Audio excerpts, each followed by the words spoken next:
I mean, I'm saying like what the problem is. I don't know if this is a problem, but the difficulty is that when people kind of promote how to do consent right and how to do it good, they like what is talked about a lot is this only yes means yes model. Like, you know, the absence of a no isn't enough to mean that someone wants to have sex, which is really well intended. I believe that it's very well intended and it's good advice to some extent, but it doesn't capture the reality of people's sex lives.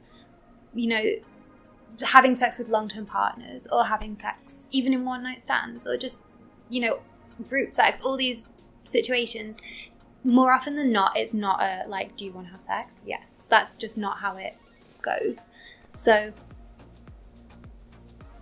a lot of the research that is around sexual consent and connected to sexual consent is about sexual assault, and that's not about consent because consent wasn't present. So because of that, we don't really know what consent looks like. So my PhD more broadly is trying to capture how consent looks in different contexts and what are the contextual factors that really affect how it works. So for example, if you're in like a sex party context, like a pre-planned one, maybe there's some, you know, really important rules about consent connected to that place. You know, maybe the people who are running the party say, you always have to ask, you always have to do this, you always have to do that. In that situation, maybe verbal consent is right.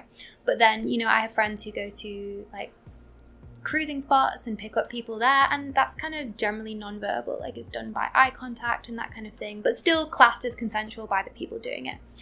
But, you know, now I've been kind of just talking about consent in general, but when you introduce intoxication into consent, it's just a whole nother like level to deal with.